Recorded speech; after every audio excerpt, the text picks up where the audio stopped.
Hey guys, I'm Steve from Tech Toy Tinker and Retro Arena. I just wanted to do a quick update video on the build for this particular device. We already talked about it earlier, the Pocket Go S30. I just wanted to show you, it's got 72 systems right now, and there's still a few more I can add. I don't know how many, but I'm assuming I'm going to get to at least 80.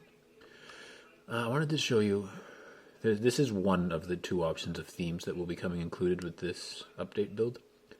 This is the minimal theme, as you can see right here.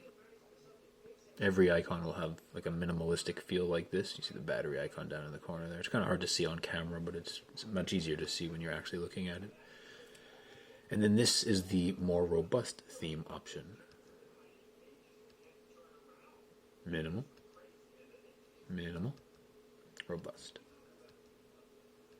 Basically, there will just be two different folders. I'll probably release it with the robust theme, and if you want to switch to the minimal, you'll just go into the theme folder and into the minimal folder and highlight and Control C or copy everything, and then go back to the theme folder, paste it, and overwrite everything in there, and then you'll have all minimal. And then if you want this theme back, you'll just go into the robust folder and copy it and paste it back out to the main theme folder, and then you'll have this back. A couple things that I wanted to discuss, just so people's expectations are realistic. PSP does work, yes. I've played some games like Bomberman, things like that. Loco Roco works pretty good. But if you're expecting to pick this up and then play God of War, it's just not going to happen. So, be realistic with what you're after. The same is true for Dreamcast. I mean, like, I can play Power Stone 1. Power Stone 2 works, but the audio is a little bit laggy.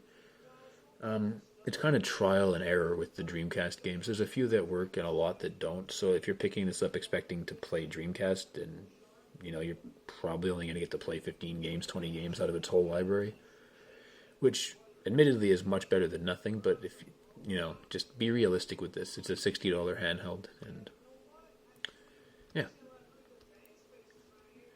In terms of N64, because people have been asking about that, yes, there is a build we're working on. Yes, it works.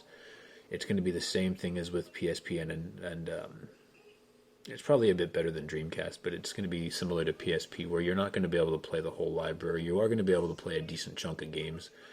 Like, for example, Mario 64 works great. Super Smash Bros. Doesn't really work that great. The holdup is that we have to be able to configure, like the way RetroArch is set up with no GUI, it binds these two together. So even if, like, the joystick doesn't move right now, but even if we were to get it to move, it would still be bound to the D-pad, which would be preventing it from doing what it was supposed to do because it's not move. So we need to basically come up with a way to get RetroArch GUI working, and then we can move forward with adding the Nintendo 64 core, and at least make some Nintendo 64 games playable, I should say. But we are working on that, so that'll be coming in the future. I wanted to give a shout out to JetUp and Goobot. Goobot made I think I pronounced his name right. I hope I did. He made the minimal theme, and JetUp made the more robust theme you're seeing here. Also, Onions Are Gross, because he's the one who showed me the shutdown script. And also, he's the person who released the first update pack that brought it up from like 12 systems to 20. So, or 25 or something like that, sorry. So yeah, he added a lot to it too. As I stated at the beginning, the current system count is now up to 72. Oh, I should also mention, I found a way that I could control what you see here.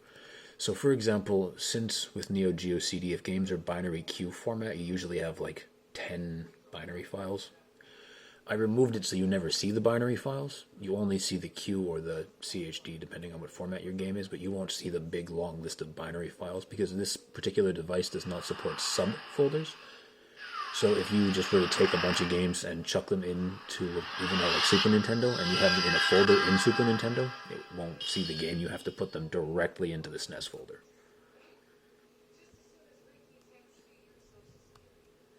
But as you can see, there's some Neo Geo CD.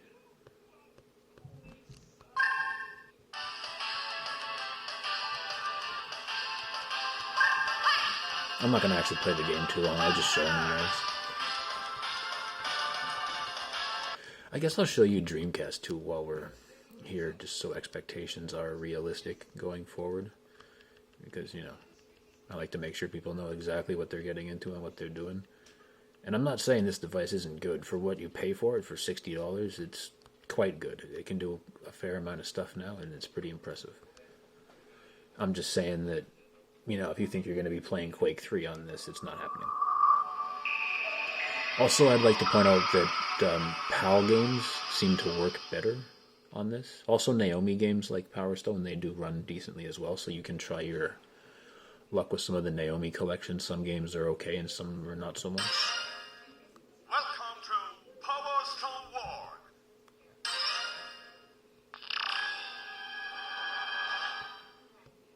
Now, invitation to the Adventure War.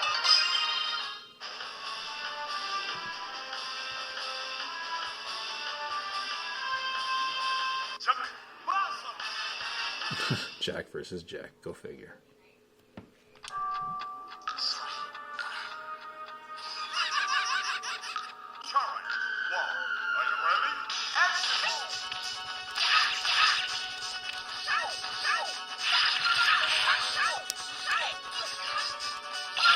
So as you can see, I'm playing Power Stone on Dreamcast, PAL version, and it's fine. Not every game works this well, but there are, some that do. So there's that. But now to show you the reverse or the flip side of that as to how it can go the other way, I'm going to show you Power Stone 2 on Naomi. Which does still work, but it's a matter of personal preference, whether it's playable or not. For me, it's not the end of the world, but for some people, I don't think they would like it.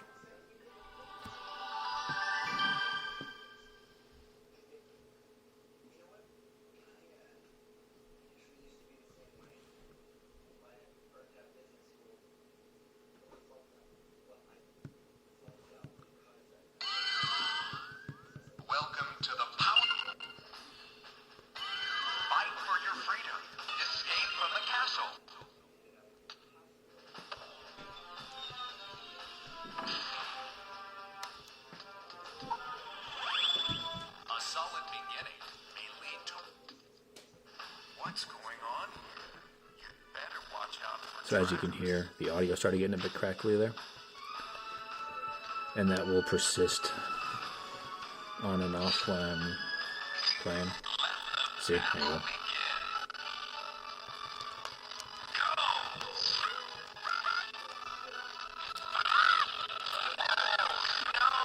So, can you still play this? I mean, yeah, my character is moving. Is it optimal? No.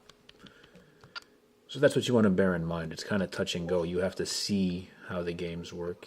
Not all games are guaranteed. Sega CD works pretty good. All the Game Boys work. All the easier to emulate systems that you see here, like the systems that came out pre-Dreamcast and pre-N64, those are all fine. I wanted to get the PSP for a moment here.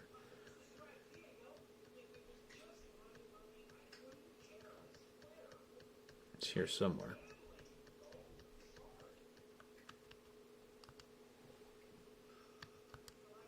I might also add PlayStation Minis, just because it's nice to be able to keep them separated from the full PSP games, since they have large libraries of each.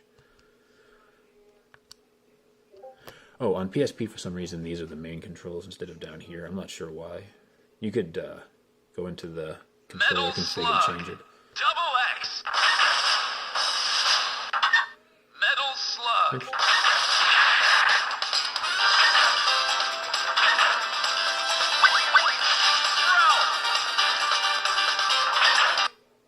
Mission 1. Start.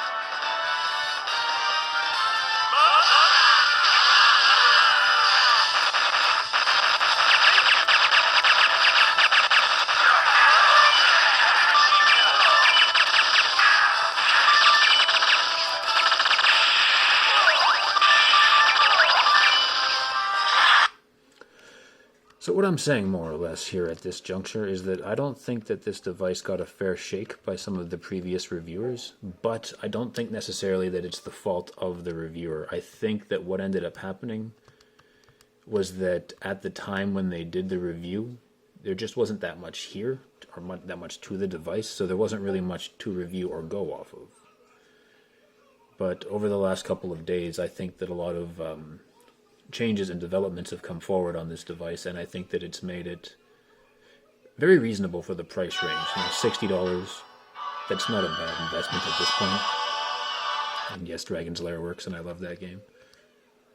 But yeah, I mean, for what you're paying, you are getting a good value at this point.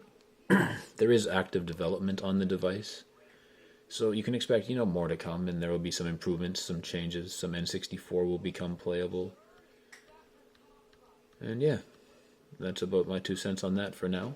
I might do another video or two on this device as the build progresses, once we get past 80, 85 systems, if we add new themes, update on N64, stuff like that.